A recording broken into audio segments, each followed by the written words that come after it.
चला नमस्कार विद्यार्थी मित्रांनो, सगळ्यात महत्वाचा अपडेट आहे. मुंबई जिल्हा पोलीसला ज्या जागा वाढलेल्या आहेत, आता त्या जागेचा फायदा नेमकं कोणाला होणार? ज्या विद्यार्थ्यांनी अगोदर फॉर्म भरलेत की इतर जिल्ह्यातल्या विद्यार्थ्यांना की त्याच मुंबई जिल्हा पोलीस मधल्या विद्यार्थ्यांना फायदा होणार? मग याचा मेरिटवर काही लॉस जाऊ शकतो का मुंबई पोलीस जिल्हा किंवा इतर जिल्ह्याच्या? या गोष्टीवरच आज बोलणार आहोत आणि एकदम व्हिडिओ महत्वाचा आहे, त्यामुळे शेवटपर्यंत पहा. मित्रांनो, आता ज्या मुंबई जिल्हा पोलीसला 1062 ज्या जागा वाढलेल्या आहेत, त्याच्यामध्ये टोटल मिळून आता 3521 एवढ्या जागा झालेल्या आहेत. म्हणजे ह्या ज्या 1062 प्लस पूर्वीच्या ज्या जागा होत्या मिळून 3521 एवढ्या जागा आहेत. आता दुसरा महत्वाचा पॉइंट, आता ह्या जागा वाढल्यात तर मग परत ऍप्लिकेशन लिंक ओपन होणार का? तर त्याचं उत्तर सरळ सरळ असणार आहे मित्रांनो, नाही, ही लिंक ओपन होणार नाही. कारण की 1062 जागेला खूप सारे फॉर्म येण्याचे चान्सेस आहेत आणि ती प्रोसेस आता होणं जवळपास अशक्यच आहे. म्हणून मग आता ह्या वाढलेल्या जागा तर नेमका फायदा कोणाला आहे? तर फायदा या विद्यार्थ्यांना असणार आहे ज्यांनी की ज्या विद्यार्थ्यांनी अगोदरच मुंबई जिल्हा पोलीस मध्ये फॉर्म भरलेला होता मित्रांनो. ठीक आहे, त्या विद्यार्थ्यांनाच ह्या 1062 जागेचा फायदा पुरेपूरपणे होणार आहे. मग आता दुसऱ्या विद्यार्थ्यांना असं रिग्रेट वाटेल की बाबा आपण मुंबई पोलीसला फॉर्म भरायला पाहिजे होते, की जागा परत तिथे जास्त वाढल्यात, मग मेरिट कमी लागेल, आपल्याला सिलेक्शन चान्सेस जास्त होईल, असं रिग्रेट बाकीच्या ज्या जिल्ह्यामध्ये मित्रांनी फॉर्म भरले त्यांना वाटू शकतं. पण असं नाहीये मित्रांनो, कारण की या ज्या जागा वाढल्यात मुंबई जिल्हा पोलीसला, या काही नवीन म्हणजे आजच्या नाही, याच्या अगोदर सुद्धा बऱ्याच ज्या पोलीस भरती झाल्या त्याच्यामध्ये सुद्धा बऱ्याच वेळा ह्या जागा वाढलेल्या होत्या. मग ज्या तुम्ही जिल्ह्यामध्ये तुम्ही फॉर्म भरला तिथेही जर पुढे अशाच जर जागा वाढल्या तर म्हणून सगळ्यात महत्वाचं ते रिग्रेट कुठल्याही प्रकारचं करून घ्यायचं नाही. स्वतःमध्ये जेवढा कॉन्फिडन्स आहे पहिल्यापासून तेवढाच ठेवायचा आहे मित्रांनो. आता दुसरं, नेमकं या जागेचा फायदा कोणाला होणार? आता सांगितल्याप्रमाणे जिथे मुंबई पोलीस मध्ये ज्यांनी फॉर्म भरलाय त्यांना 100% फायदा होणार. तिथे काय होणार, त्यांना एक जी त्यांचं कॉम्पिटिशन आहे ती थोडक्यात कॉम्पिटिशन बॅलन्स राहण्यास मदत होणार मित्रांनो. आणि त्यांना जो सिलेक्शन चान्स आहे तो थोडासा जास्त वाढणार मित्रांनो. कॉम्पिटिशन इथं अगोदर खूप होते, म्हणजे एका जागेसाठी जर 50 कॉम्पिटिशन असेल तर एका जागेसाठी या जागा वाढल्यामुळे एक 35-40च्या रेंज मध्ये येऊन थांबू शकते. म्हणजे इथं सिलेक्शन चान्स थोडासा जास्त आहे आणि हे पॉझिटिव्ह साईन आहे. त्याच्यामुळे फुल एनर्जीने आता स्टडी करायचा आहे, प्रॅक्टिस करायची मित्रांनो. ठीक आहे, आता तिसरा पॉइंट आहे मित्रांनो, इतर जिल्ह्याला याचा फायदा की तोटा. सेम आता एकदम स्टेप बाय स्टेप जाणून घेऊया. वाढलेल्या जागा फक्त 1062 मुंबई जिल्हा पोलीस साठी. आता ज्या विद्यार्थ्यांनी इतरत्र फॉर्म भरले तर त्यांच्यासाठी काय फायदा होऊ शकतो मित्रांनो? तर त्यांच्यासाठी काहीच फायदा नाही ना, कुठला नुकसान आहे मित्रांनो.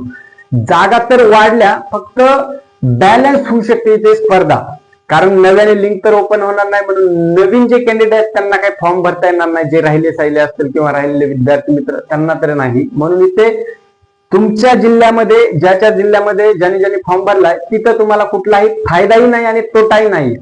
मग नेमकं तुम्हाला इथे होणार काय मित्रांनो? 1062 जागांमध्ये फक्त बॅलन्स होणार आणि सरकारची जे ओव्हरलोडेड कामाचा बोज आहे ते सिलेक्शन नंतर त्यांना फायदा सरकारला होणार मित्रांनो. ठीक आहे, तर चौथा पॉइंट आहे, मेरिटवर काही फरक पडणार काय? आता विद्यार्थी मित्रांनो, मेरिटवर फरक पडू शकतो का नाही याचं उत्तर तुम्ही मला, तुमचं मत काय ते कमेंट मध्ये सांगायचे. कारण की काय, मेरिटवर फरक इथे पडू शकतो, नाही पडू शकत. तो कसा फरक पडू शकतो मित्रांनो आणि कशा पद्धतीने किती फरक पडेल? तर थोडाफार फरक पडेल मित्रांनो. कारण की का, वेटिंग लिस्ट आहे ती लांबलचक असणार आहे मित्रांनो. त्याच्यानंतर तुमचं जे मेरिट लागणार असणार आहे 1062 जागेचं, जे टॉपला विद्यार्थी असणारच पहिल्यापासूनच मेरिट मध्ये, त्यांना याचा इथे काही फायदा नाहीये. पण ज्यांचं फिजिकल समजा थोडस स्ट्रॉंग आहे, रिटर्न वीक आहे थोडस, तर त्यांना इथे थोडस फायदा होऊ शकतो. कारण इथे जागा ते फिजिकल मध्ये जास्त कव्हरेज, जास्त मार्क घेऊ शकतात. रिटर्न मध्ये थोडं कमी जरी आलं तरी त्यांना याचा मेरिटवर थोडा त्यांना फायदेशीर असणार आहे. म्हणून एकंदरीत जर मेरिट ज्यावेळेस लागेल त्यावेळेस 1062 जास्तीच्या वाढलेल्या जागा आहेत, त्याच्यामुळे मेरिटवरही थोडाफार फरक पडणार आहे मित्रांनो. ही गोष्ट इथे नोट डाऊन करून घ्या मित्रांनो. ठीक आहे, आता याचे फायदे काय असणार आहेत मित्रांनो? आता जागा वाढल्या, कॉम्पिटिशन वाढली, स्पर्धा वाढली, एनर्जी वाढली, सगळंच वाढलं, म्हणजे सगळ्या गोष्टी वाढणार. अर्थातच मेरिट सुद्धा वाढणार, थोडंफार वाढणार, कमी जास्त होणार, तो एक त्या लेवलचा पॉइंट आहे मित्रांनो. ठीक आहे, आता नेमके फायदे काय होणार? 1062 जागा वाढल्यामुळे मित्रांनो सुरुवातीला शासनाचा फायदा असणार होणार की त्यांचे जे काही कामाचा ओव्हरलोडेड बोज आहे तो 1062 त्याच्यामध्ये ऍड होणार मित्रांनो. म्हणजे मुंबई जिल्हा पोलीससाठी 3521 विद्यार्थी मित्रांची निवड होणार आहे फायनल मध्ये.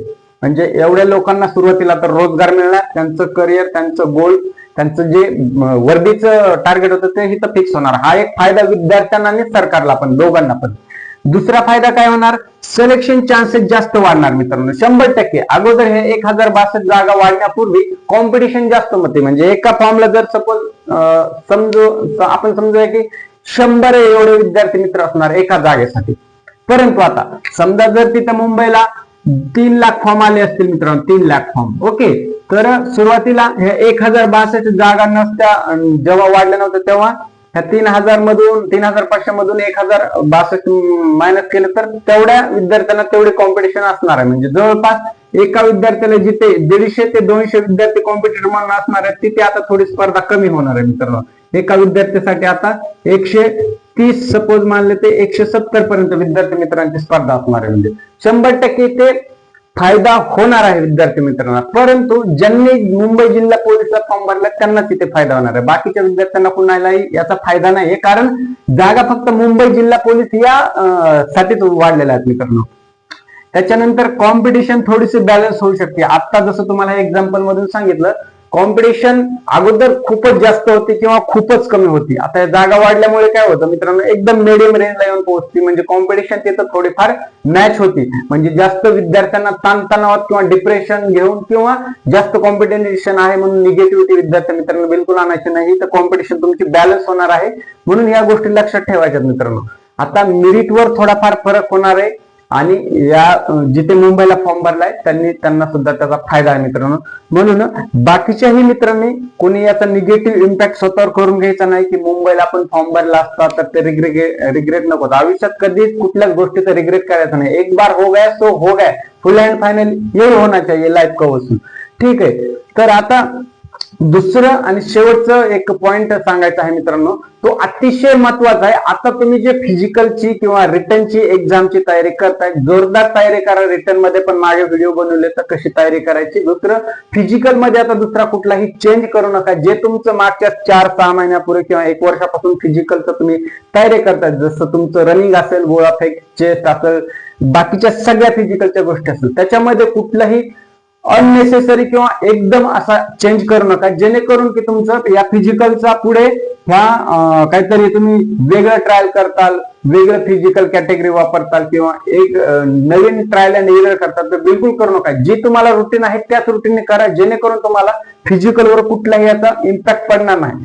जर इथे तुम्ही काही नवीन ट्राय करायला गेलात आणि तुमचं जे ट्रॅक बसला होता सुरुवातीपासून तो जर एकदा मिस आउट झाला तर मित्रांनो तुमचं फिजिकल ते मार खाऊ शकता. म्हणून लक्षात ठेवा, शेवटचे दिवस हे गोल्डन चान्सेस असतात.